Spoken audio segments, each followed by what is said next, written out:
Injil menurut Lukas. Injil ini merupakan salah satu catatan resmi mula-mula mengenai kehidupan Yesus. Dan sebenarnya ini merupakan bagian pertama dari sebuah kesatuan dua jilid kitab, Lukas dan Kisah Para Rasul. Jika kita membandingkan kalimat pembukaan dari kedua kitab ini, jelas terlihat ini dibuat oleh penulis yang sama. Dan ada petunjuk di dalam kitab Kisah Para Rasul yang juga ada pada tradisi mula-mula yang mengidentifikasikan Lukas sebagai penulisnya, rekan seperjalanan dan rekan kerja Rasul Paulus, yang juga kita kenal sebagai seorang dokter. Lukas mengawali tulisannya dengan pendahuluan yang menjelaskan bagaimana dan mengapa kitab ini ditulis. Dia mengakui bahwa masih ada banyak lagi catatan lain yang baik tentang perjalanan hidup Yesus di luar sana. Namun ia ingin kembali kepada tradisi-tradisi saksi mata yang diceritakan oleh sebanyak mungkin murid Yesus yang mula-mula, supaya ia bisa menghasilkan apa yang ia sebut catatan yang tersusun rapi tentang hal-hal yang telah digenapi di tengah kita. Adapun kata digenapi menunjukkan alasan mengapa Lukas menulis catatan ini. Baginya, kisah tentang Yesus bukan hanya sekedar sejarah kuno. Dia ingin menunjukkan bagaimana kisah tentang Yesus ini menjadi penggenapan kisah perjanjian yang panjang antara Allah dan bangsa Israel. Dan yang lebih besar dari itu adalah kisah mengenai Allah dan seisi dunia ini. Susunan buku ini cukup jelas. Terdapat pendahuluan panjang yang menyusun kisah tentang Yohanes Pembaptis dan Yesus.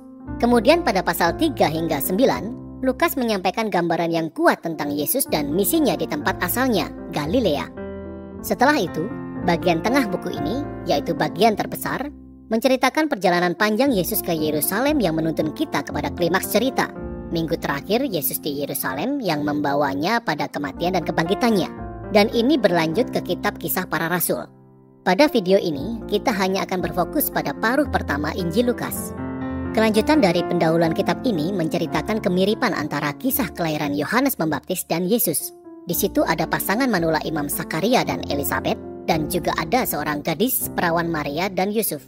Kedua pasangan ini menerima janji ilahi yang mustahil untuk mereka memiliki anak laki-laki. Kedua janji ini kemudian dikenapi ketika Yohanes dan Yesus lahir, dan kedua orang tua mereka menyanyikan puisi ucapan syukur. Adapun lagu-lagu puitis ini dipenuhi dengan pesan-pesan dari Mazmur dan nubuatan perjanjian lama yang menunjukkan bagaimana kedua anak ini akan menggenapi janji-janji Allah di masa lampau. Namun puisi-puisi ini juga menggambarkan peran masing-masing anak pada kisah hidup mereka selanjutnya.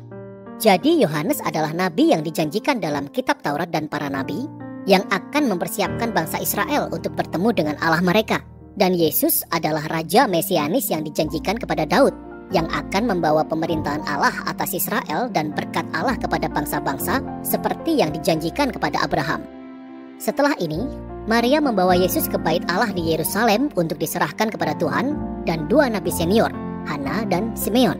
Mereka melihat Yesus dan sadarlah mereka siapa dia. Dan Simeon menyanyikan pujian sebuah puisi yang terinspirasi dari Nabi Yesaya. Katanya, anak ini adalah keselamatan dari Allah untuk Israel dan dia akan menjadi terang bagi bangsa-bangsa. Jadi dengan semua pendahuluan ini, ceritanya berlanjut ke bagian utama berikutnya, di mana Lukas menampilkan Yesus dan misinya.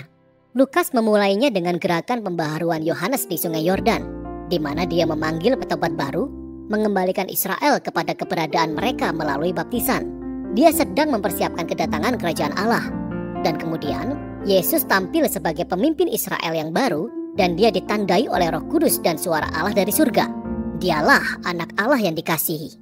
Kemudian Lukas melanjutkan tulisannya dengan silsilah Yesus dan mengurut asal-usul Yesus kepada Daud, lalu kepada Abraham dan kepada Adam dari kitab Kejadian. Di sini Lukas menyatakan bahwa Yesus benarlah Raja Mesianis Israel yang akan membawa berkat Allah tidak hanya kepada Israel, keluarga Abraham, dia ada bagi semua anak-anak Adam, bagi semua umat manusia. Kemudian dengan strategis, Lukas memasukkan kisah Yesus yang pergi ke kampung halamannya di Nazaret, di mana dia memperkenalkan misinya. Pada pertemuan di rumah ibadat, Yesus berdiri dan membaca gulungan kitab Nabi Yesaya. Katanya, Roh Tuhan ada padaku, untuk menyampaikan kabar baik kepada orang-orang miskin, dan membebaskan para tawanan, penglihatan bagi orang-orang buta, dan membebaskan orang-orang yang tertindas. Sama seperti di kitab Injil yang lain, Yesus dinyatakan di sini bahwa dialah Raja Mesianis yang membawa kabar baik kerajaan Allah. Namun yang secara unik digarisbawahi Lukas adalah dampak sosial dari misi Yesus. Jadi dia membawa kebebasan. Kata Yunaninya adalah apesis. Secara harafiah berarti melepaskan. Dan ini merujuk kepada tradisi tahun Yobel yang dilakukan orang Yahudi kuno, seperti yang dijelaskan dalam Imamat 25. Ini adalah tahun di mana budak orang Israel dibebaskan, ketika semua hutang dibatalkan, ketika setiap tanah yang sudah dijual dikembalikan kepada keluarganya. Semua ini adalah peragaan simbolis dari keadilan dan kemurahan Allah yang membebaskan. Dan lagi, Yesus berkata bahwa kabar baik pembebasan ini khususnya untuk orang miskin.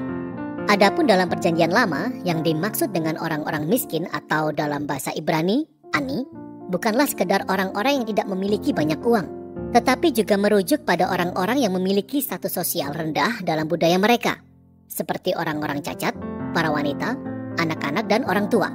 Ini juga termasuk orang-orang terbuang dari luar komunitas, seperti orang dari suku yang lain, atau orang-orang yang memilih cara hidup menyedihkan, yang menyebabkan mereka dikeluarkan dari lingkaran keagamaan masyarakat. Dan Yesus berkata bahwa kerajaan Allah secara khusus hadir untuk orang-orang seperti ini.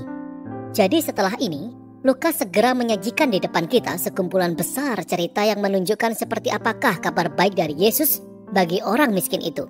Ini meliputi menyembuhkan wanita yang terbaring sakit, atau seorang laki-laki kusta, atau orang lumpuh. Ada juga kisah tentang bagaimana Yesus menyambut masuk ke dalam komunitasnya seorang pemungut cukai, seperti Lewi, yang secara materi tidaklah miskin, namun berada di luar penerimaan lingkungan sosial. Ada juga kisah tentang Yesus mengampuni wanita pelacur. Lukas sedang menunjukkan bagaimana kerajaan Yesus membawa pemulihan dan membalikkan keadaan hidup setiap orang. Dia memperluas lingkaran orang yang diundang untuk menemukan kuasa pemulihan kerajaan Allah. Dan ketika misi yang dibawa Yesus menarik banyak orang untuk mengikutinya, dia melakukan sesuatu yang lebih provokatif lagi. Dia membentuk orang-orang ini menjadi Israel baru, dengan menunjuk 12 murid dari antara mereka sebagai pemimpin, merujuk kepada 12 suku Israel.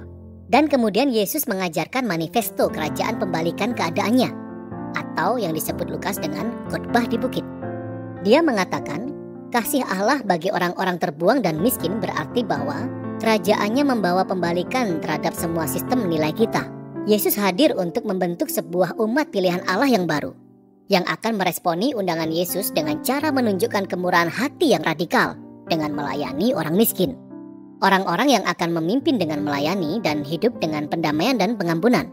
Orang-orang yang penuh kesalehan, namun menolak kemunafikan agamawi.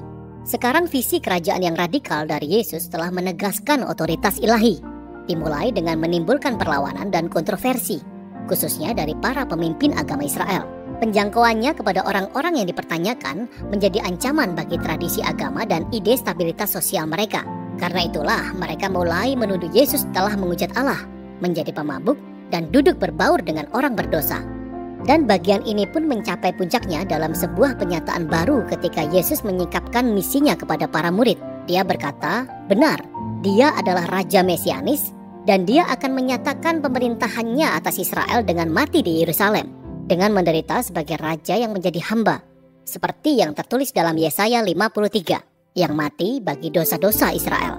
Ide mengejutkan ini kemudian dijabarkan lebih mendalam dalam kisah selanjutnya, ketika Yesus pergi ke atas gunung dengan 3 muridnya, dan tiba-tiba dia berubah di depan mereka, diselimuti dengan awan kemuliaan Allah yang menyatakan, inilah anakku yang kupilih.